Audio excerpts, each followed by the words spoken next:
which is when wanting to be liked becomes an objective, it leads you to behave in a way that is agreeable, and that desire to be agreeable creates distance between what you believe to be the truth and how you actually interact with the world around you.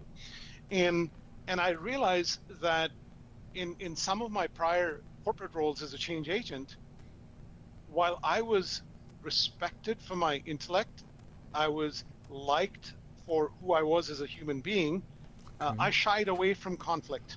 I shied away from disagreement. And so I allowed people to have their own reality without challenging because I wanted to be agreeable. And that led me down a path of making mistakes and not being as forceful in my perspectives. And where I've evolved to over the last 5 to 10 years in particular is to say, as a professional, I want to be trusted on my human values and my transparency, my authenticity, and I want to be honored for my competence. Being liked is an outcome, it's not a goal. And in my mind, what I've learned to differentiate, Joseph, is a conflict of task from an interpersonal conflict. And allow me to just give you a little bit more on that, which is, in my view, a conflict of task is you might say we should go left and I might say we should go right.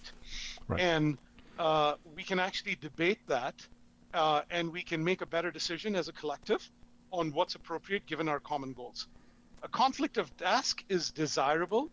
It is actually required in order for you to break through and drive innovation.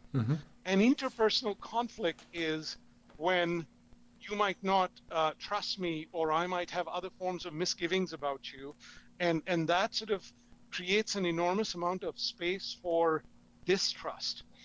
And I think it's very important in life to be able to differentiate a conflict of task from an interpersonal conflict and embrace a conflict of task, because that's one of the essence of creativity and groups being able to achieve more and break through barriers, whereas interpersonal conflict is much more problematic. Never confuse the two, never conflate the two.